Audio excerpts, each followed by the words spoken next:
palavra, então? Abacuque 3:17.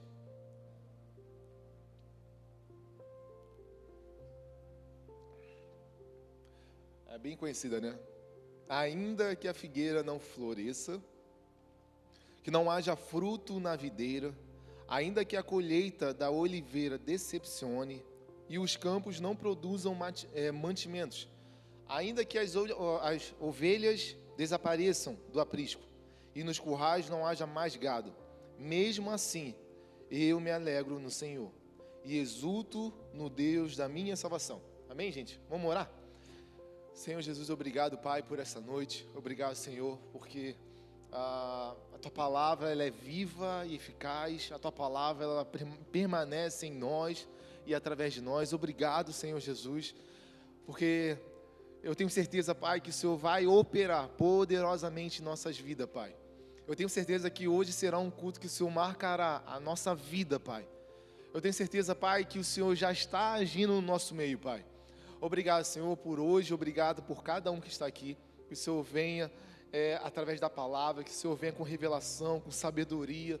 Pai, que o Senhor venha dar o discernimento para onde Tu quer levar essa mensagem, aonde o Senhor quer tratar com essa mensagem. Pai, em nome de Jesus, Pai, que o Senhor venha ativar os nossos corações para o Teu reino, Pai. Que o Senhor venha ativar os nossos corações, Pai. Pois o que cantamos, Pai, que possa ser uma verdade no nosso coração, até que o Senhor venha, Pai. Nós não vamos negociar a nossa fé, Pai, até que o Senhor venha, Pai, em nome de Jesus, Pai. Nós iremos, Pai, como uma igreja triunfante, reinando sobre o céu, na terra e até debaixo da terra, Pai. Obrigado, Senhor, por essa noite. Graça nós te damos em nome de Jesus. Amém? Amém, gente? Então vamos começar ali. Eu quero voltar para quem não veio na aula passada, recapitular um pouquinho do que a gente falou ali, falar bem resumido, do que a gente falou sobre na aula passada. Olha. Nem sabia que tinha feito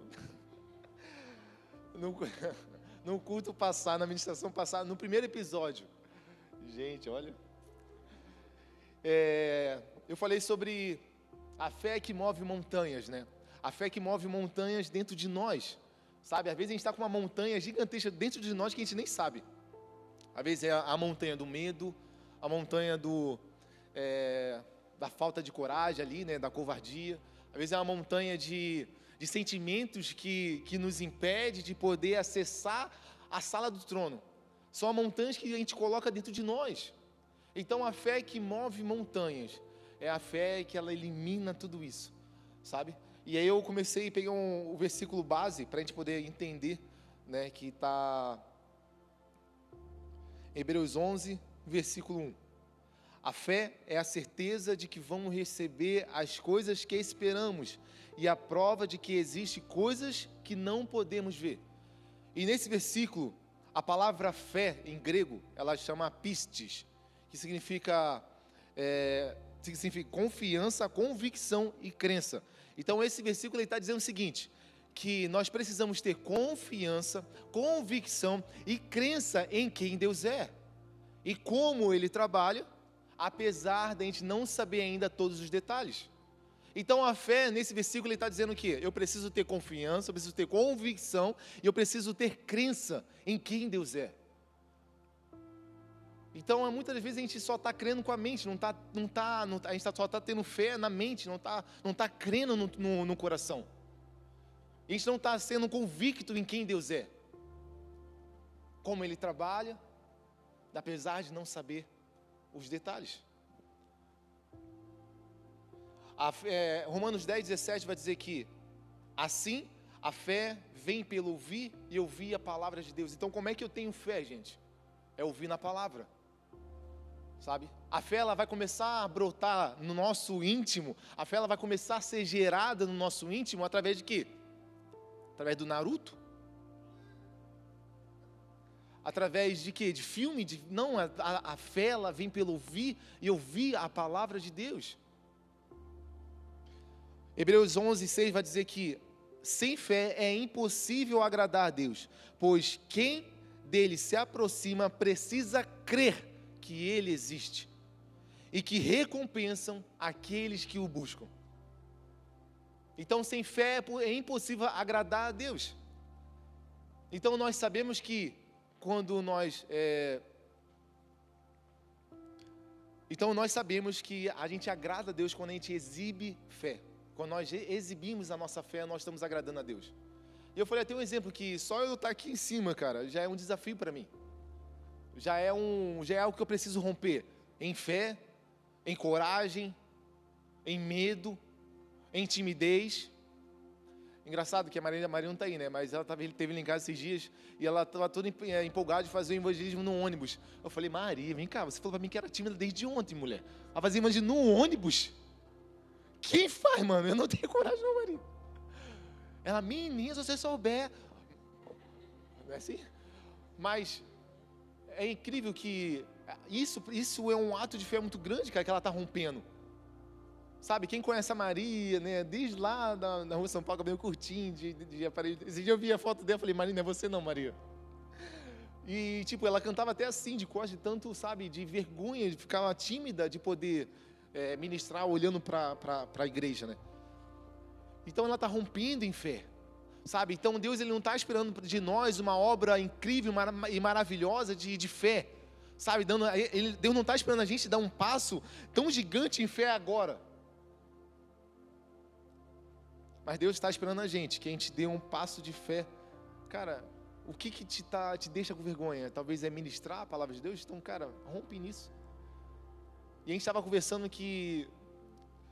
Quem já teve aquele medozinho, né? Cara, Deus está mandando eu orar com aquela pessoa ali. Na hora do culto aqui e tal, tá rolando, aí tu olha para aquela pessoa, vou ali orar. Quem nunca sentiu esse medo assim? E não foi.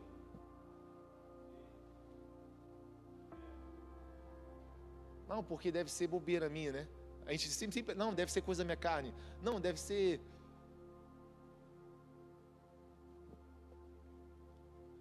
Sabe, gente, a fé precisa ser desafiada. A fé precisa ser exposta. Sabe, se você por orar para alguém, você tá deixando, você tá ficando, sabe, você tá deixando o medo, a vergonha tomar lugar, tomar a voz em você. Meu Deus, cara, o que vai tomar então?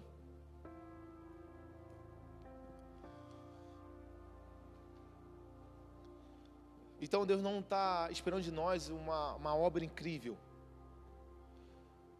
mas que tenhamos fé enquanto Ele faz a obra incrível em nós e através de nós. Esse é o nosso Deus, meu Deus. E aí falamos também que a fé, ela prospera no caminho da obediência.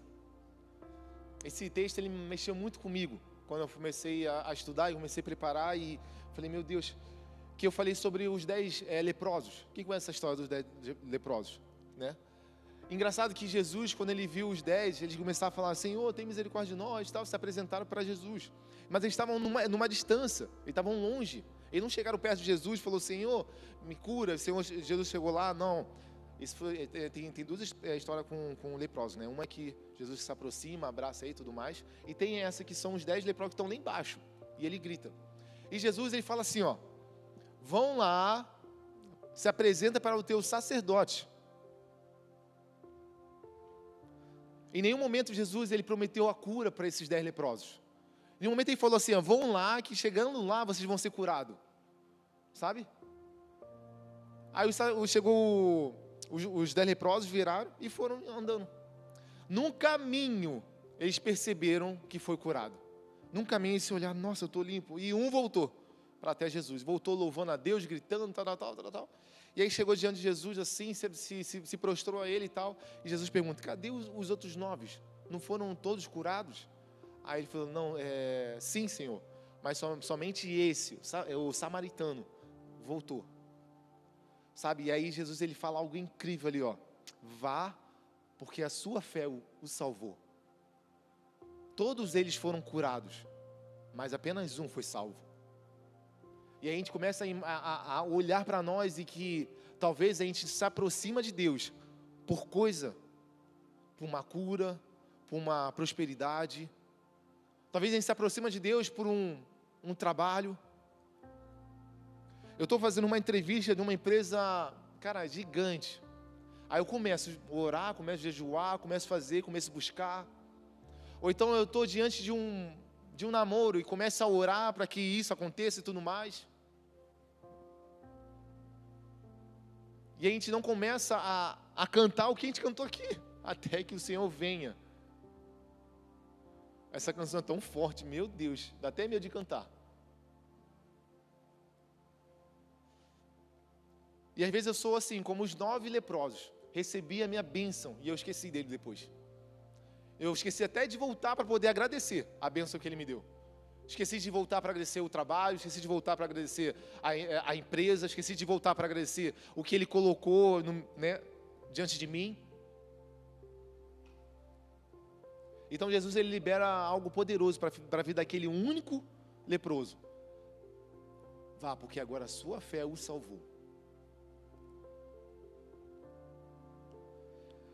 Então a fé ela prospera no caminho da obediência. E a fé ela contém quanto mais dependência de Deus, mais glória é revelada a nós. Quanto mais dependência que eu tenho nele, mais revelação do seu caráter eu obtenho. Quanto mais revelação, mais intimidade. Quanto mais dependência eu tenho nele, mais glória, mais unção, mais renovo. A dependência em Deus não se resume a uma vida de escassez.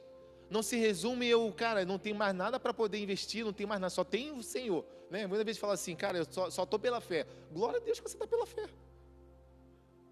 A gente começa a olhar esse versículo como, versículo não, essa linguagem nossa, né? Cara, eu só tô pela fé. Graças a Deus. Porque a gente fala até num tom de que, não restou mais nada, agora só restou a fé. A gente começa a diminuir isso, sabe? A gente começa a diminuir essa linguagem.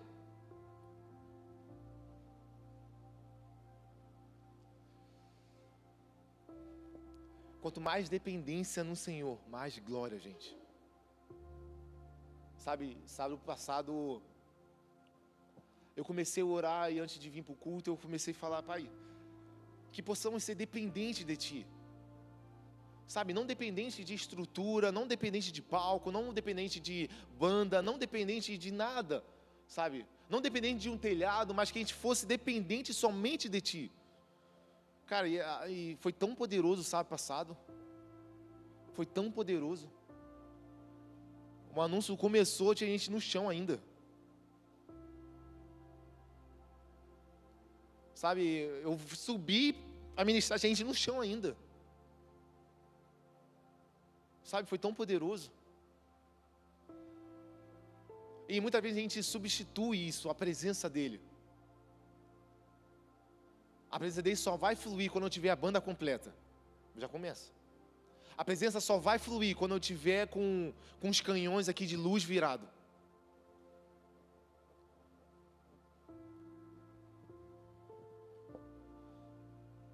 Abraão, ele mesmo sendo rico e próspero como ele era, ele largou tudo para poder seguir Jesus. Seguir a voz de Deus, né? Deus se apresenta a Abraão e fala, sai daí da meio da sua parentela e vai para uma terra que eu vou te mostrar.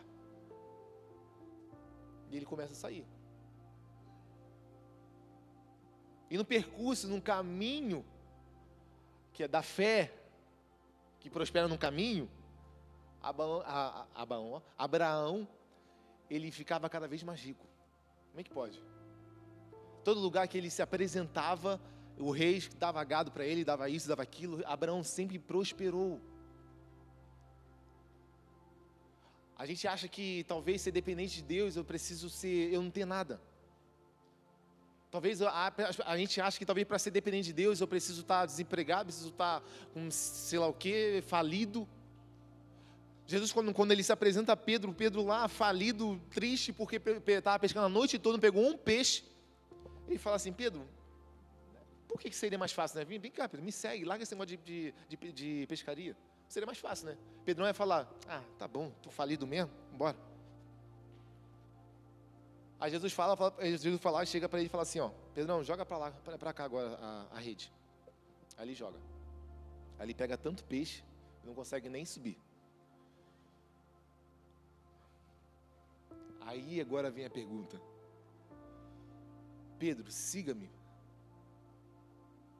Aí que vem a pergunta, sabe? A dependência de Deus não pode ser baseada, no momento que talvez eu estou falido. Seguir Jesus não significa um peso. Seguir Jesus não significa, meu Deus, estou seguindo Jesus. O negócio do cara não é, meu Deus. Não é. Seguir Jesus deve ser um negócio bem chato. Eu não posso isso, não posso aquilo. Eu não posso falar isso, não posso falar aquilo. Quem disse, cara?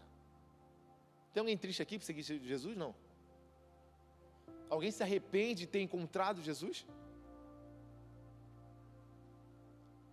É tão lindo quando Ele vem e preenche o vazio que está dentro de nós. É tão lindo quando a gente clama em um louvor, em algo que a gente fala, Senhor, até que o Senhor venha. Eu não vou me corromper com as coisas desse mundo, eu não vou me corromper em falsos amores, até que o Senhor venha. Eu não vou negociar a minha fé por um tanto de tempo em tanto de lugar. Por quê? Porque existe esse amor, esse fervor dentro de nós. Porque é ruim a presença dEle?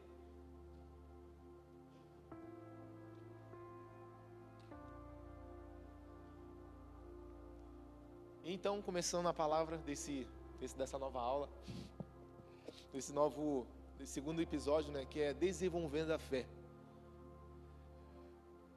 Abacuque 3:17 vai dizer que ainda que a figueira não floresça, não haja fruto na vinde, todavia eu me alegrarei nos Deus da minha salvação, exultarei o teu nome.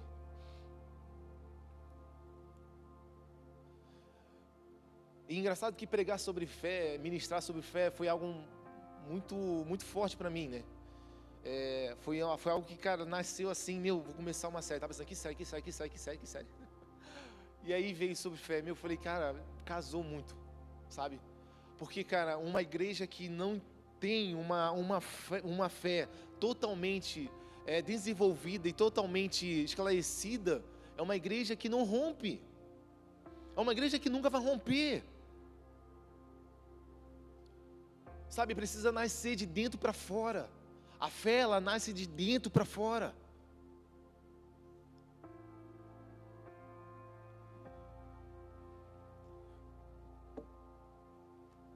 Então, uma expectativa não firmada em princípios é apenas otimismo. E aí que entra, talvez eu estou achando que estou com uma fé, estou rompendo em fé, estou me movendo por fé, mas na verdade eu só estou sendo otimista. É complicado. E quantos de nós não estamos assim? Quantos de nós não entramos nesse modo de que, cara, não, esse ano 2024 vai ser o melhor ano até que venham os próximos, e eu sei que Deus vai fazer poderosamente mais nesse ano, eu sei que vai romper. Mas por que você acha isso? Não sei, eu estou sentindo. Por que você está sentindo isso? Porque eu não sei, porque eu estou sentindo. Sentimento passa, gente. Sentimento é falho. A primeira mensagem ruim, esse sentimento teu desaparece. A primeira tempestade que chega para você, esse sentimento desaparece. Pode ter certeza disso. Cara, eu acho que 2024 vai ser o mesmo ano que 2023. Acho que vai ser o mesmo ano que ano passado, retrasado. E a gente fica aguardando sempre o próximo ano. Porque a gente não está sabendo romper em fé.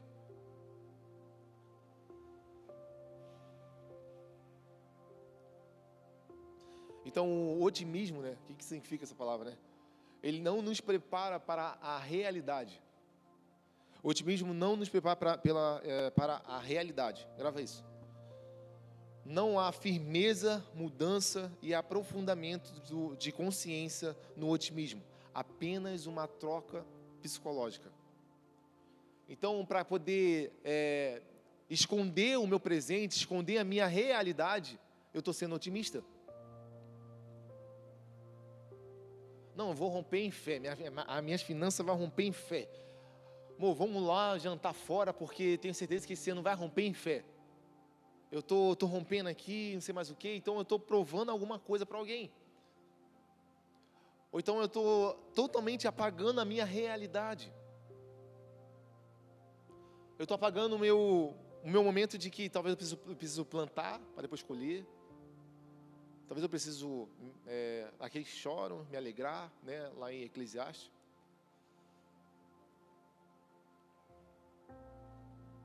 Então, o otimista, a sua expectativa está pautada em algo emocional. Eu tinha um padrasto, né, que ele faleceu agora, tem uns 13 dias mais ou menos. Ele infartou e tal. Aí, ele era um cara que, muito otimista.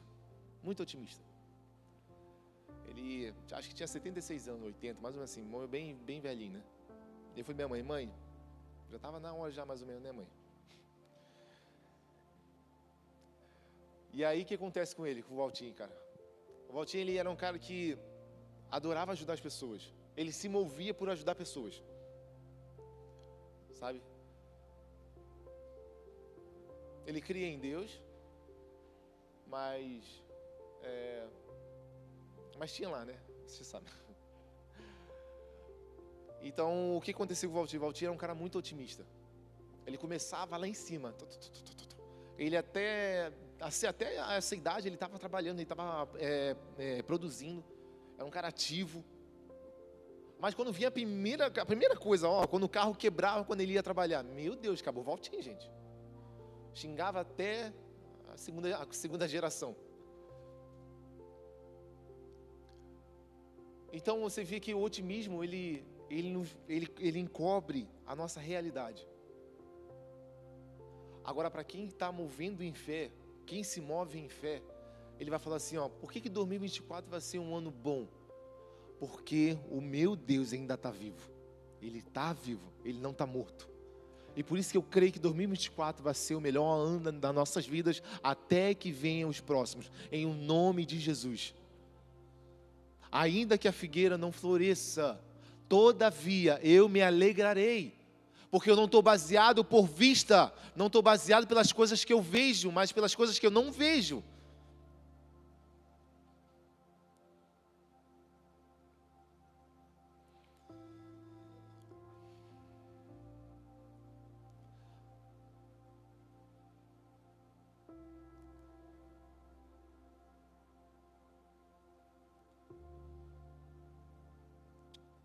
A fé é aquilo que, constatando e não negando a realidade, mantém a esperança nos céus e a vida eterna. Hebreus 11:1 vai dizer que, ora, a fé é a certeza daquilo que esperamos e a prova das coisas que não esperamos. Essa última estação que a gente passou lá em casa, eu já dei alguns passinhos loucos de fé, né? A nossa vinda para cá foi uma vinda totalmente na escuridão, né? E eu lembro que quando eu cheguei, logo o pastor Frank falou para mim assim, cara, você está num ambiente de fé, você rompeu em fé, agora desfruta do que o Senhor tem para a sua vida. E eu falei, cara, é verdade, eu rompi para poder vir para cá. E quantos de nós aqui não romperam também em suas vidas para poder estar aqui? Muitos são os estrangeiros daqui, né? Poucos são os blumenauenses. Então, quanto passo de fé você não deu para estar aqui até hoje? Para poder continuar até aqui. Então, você já está no ambiente de fé, um ambiente profético, então desfruta. Eu lembro que lá em casa a gente passou uma dificuldade bem ruim, né? Eu falei isso no sábado passado, mas vou falar de novo para quem não estava, né? Finalzinho de novembro ali, eu fui demitido e tal. E aí a Tainá também, a minha esposa, não trabalha. Aí ficou naquele negócio, né? E agora? Não, vamos botar currículo. Botei currículo e tal, botei um monte de empresa e nada de chamar. Aí quando chamava, eu não passava nas entrevistas, eu ficava, cara, tem alguma coisa aí.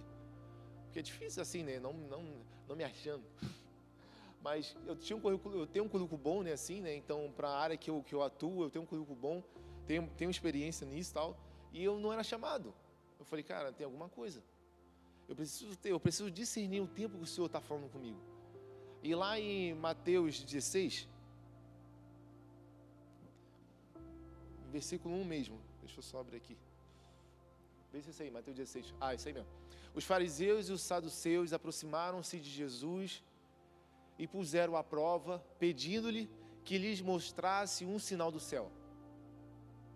Jesus disse à multidão, quando a tarde vem, vocês dizem, vai fazer bom tempo, porque o céu está vermelho. E pela manhã, hoje haverá tempestade, porque o céu está vermelho e nublado. Vocês sabem discernir o aspecto do céu, mas não sabem interpretar os sinais do tempo. E aí, sabe quando você tem aquela explosão na mente, assim, ó, puf, minha mente se abriu? Eu fiquei, meu Deus, Pai. E aí minha mente começou a viajar nesse versículo, eu comecei a pensar, eu falei, cara, tu já pensou, eu cheguei para Tainá e falei assim, amor, tu já pensou que loucura seria se a gente estar numa melhor fase da nossa vida? Sabe, você já pensou se a gente está numa fase literalmente que inicia agora, o grande romper na nossa vida?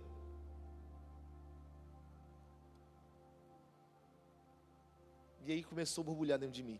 E aquilo ali começou a se alimentar dentro de mim. E a partir desses dias, nós rompemos em fé algo poderoso na nossa vida. Nós rompemos a montanha que existia dentro de nós. Nós semeamos, nós colhemos. Nesse período, gente, pensa, preocupado com as finanças, com tudo mais, a gente chegou e falou assim, ó, por um casal que está com um projeto. Eles estavam precisando de R$3.200. E aí, eu cheguei para ele e falei assim, mano, eu vou ofertar esse valor na tua vida. E aí, Tainá até saiu na hora, né? E aí eu falei, mano, eu vou ofertar isso na tua vida, que Deus já está falando comigo já há um tempo. E o seguinte, consegue parcelar esse valor aí? Consigo. Dá para fazer o que antes? 60 vezes? Não, em 8 vezes. 8? 8 de 400. Foi, tá bom. 8 parcelinhas de 400 mingau. E aí eu fiquei já, né? Como é que eu vou ter esses R$400 por mês? E aí eu fiquei 2 dias sem dormir, gente. Eu fui pro quarto, dormia 4 horas da manhã, preocupado. E eu já comecei a pensar, já vou falar com fulano, ver se eu consigo uma vaga ali e tal, para trabalhar assim, fazer umas horas extra ali, à noite, no período noturno, não sei mais o que. Já comecei, não, só para ter o valor da parcela. Paguei ali, beleza, só para ter esse valor. E eu comecei já, né, a mente borbulhar, o coração borbulhar, não sei mais o que, lá. E eu fiquei assim, meu Deus, Pai, o que eu fui inventar? Aí eu fiquei, sabe, a fé, gente, ela nunca vai aparecer para vocês como uma opção fácil. A fé, ela vai aparecer para vocês numa posição que você precisa sair do barco para andar sobre as águas. A fé, ela vai aparecer para vocês, gente, um momento que, cara, é impossível, mano. A matemática não condiz que o homem consegue andar, a física, a biologia, não sei lá o que, a ciência. A fé, ela vai fazer você romper em momentos que ninguém imagina. E às vezes até a pessoa que está do teu lado não vai nem acreditar. E aí tá, cara. Aí eu cheguei, falei, fechei o acordo com ele lá, fechou, já deu a entrada, blá, blá, blá. Eu tô lá, eu preocupado toda a vida, né? Passando Natal preocupado e tal. E, gente, se eu te contar pra vocês que é muito fé, sabe, gente? A Luísa queria uma boneca e eu não tinha dinheiro para poder comprar essa boneca pra Luísa. Também, né? Vai gostar de brinquedo caro. Nunca vi, cara. Não, 200 conto a boneca, gente. Vai ficar jogada. Olha eu. Vocês vão ser pai, mas vão saber quem é isso. Muito de ação, né? E aí, cara, eu cheguei e Deus começou a trazer recursos para nós. Começou a trazer. Parecia meu pai. Muito tempo que eu não falava com ele. Do nada, ofertou pra gente o valor maior que da boneca. E depois, naquela outra semana, apareceu um irmão na nossa igreja,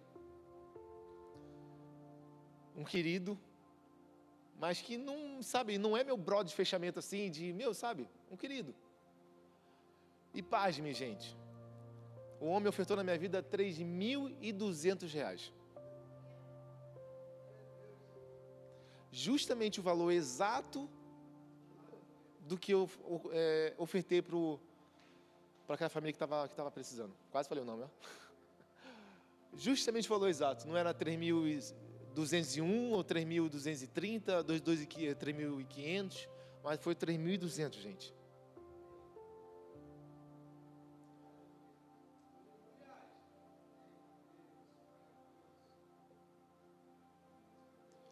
E aí Deus começou a romper na nossa vida, gente. Tainá começou a trabalhar. Eu voltei com o trabalho que eu tinha lá no Rio. Sabe? E eu fiquei me perguntando para o Senhor, eu falei, meu Deus, Pai. O que é então romper em fé? Sabe?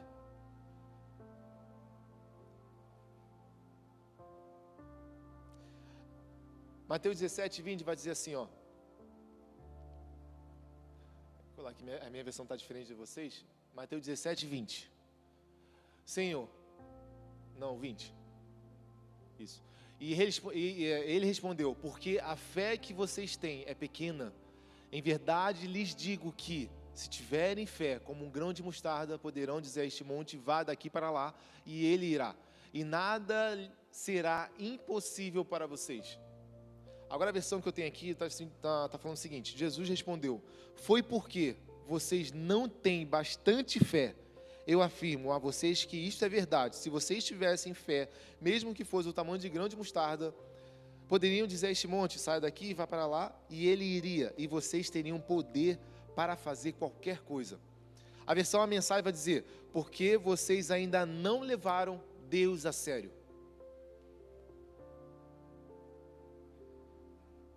Amém, gente?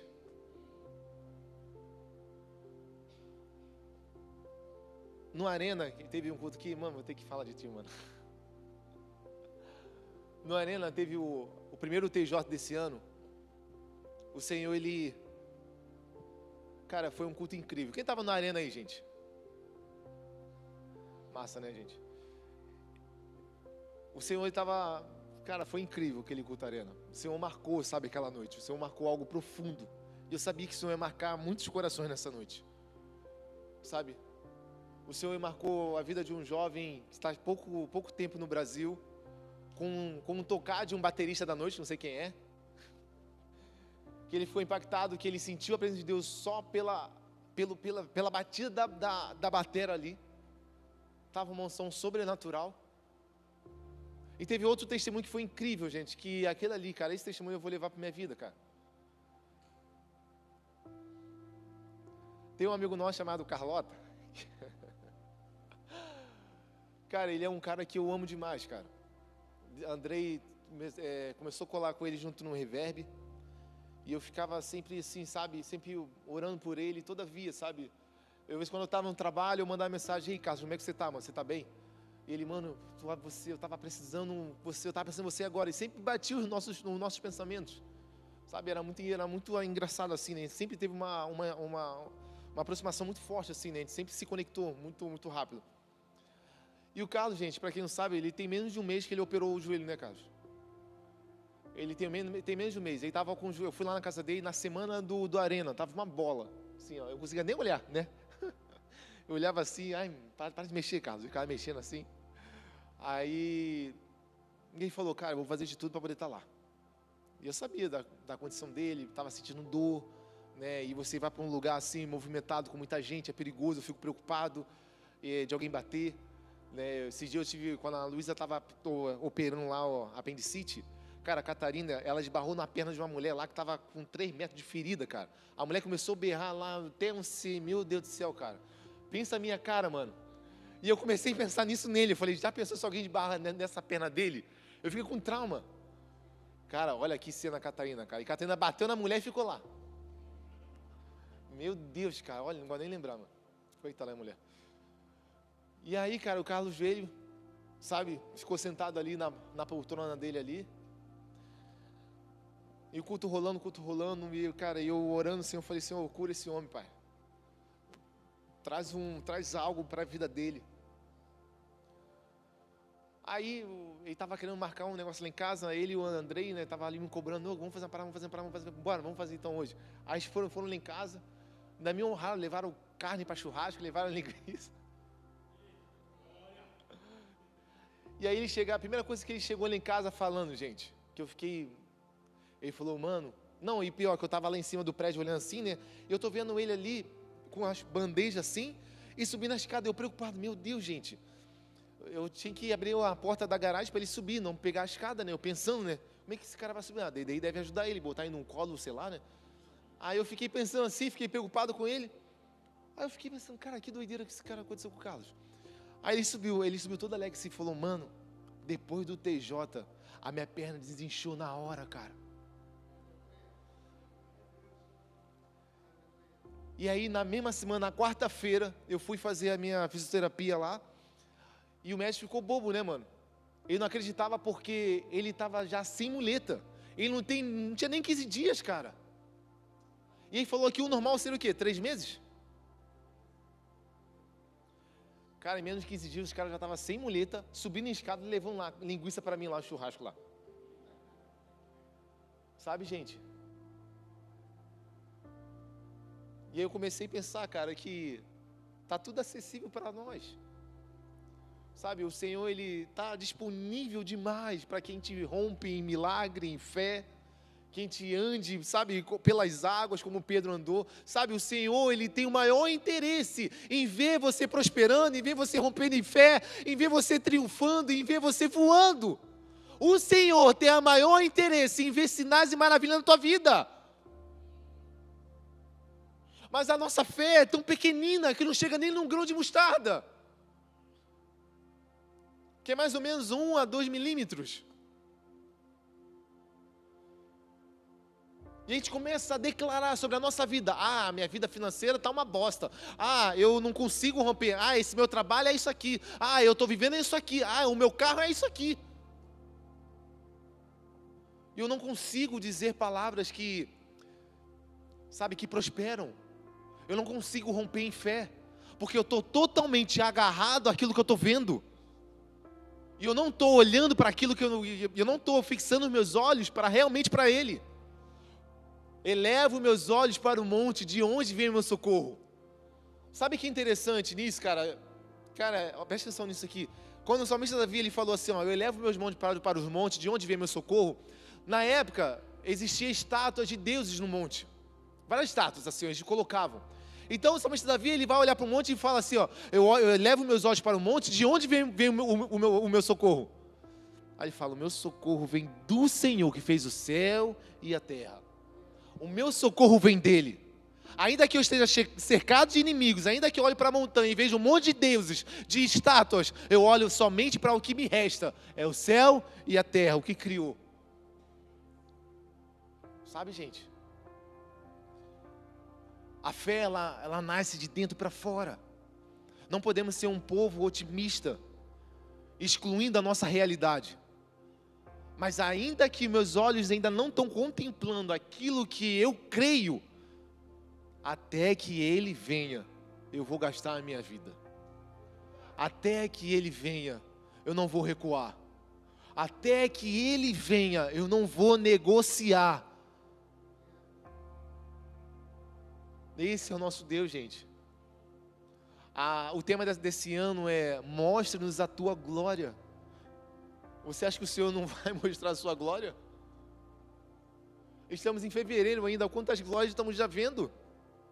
Isso é o que está sendo falado, fora o que você já recebeu e você ainda não teve, você ainda não compartilhou com a gente. Ou não teve oportunidade de poder compartilhar. Gente, existe mais no Senhor, gente. Existe mais no Senhor. Sabe, existe um caminho que a gente ainda nem conhece que Ele pode fazer. Pode subir, Mário, por favor. Ainda existe um lugar desconhecido para nós conhecer ainda.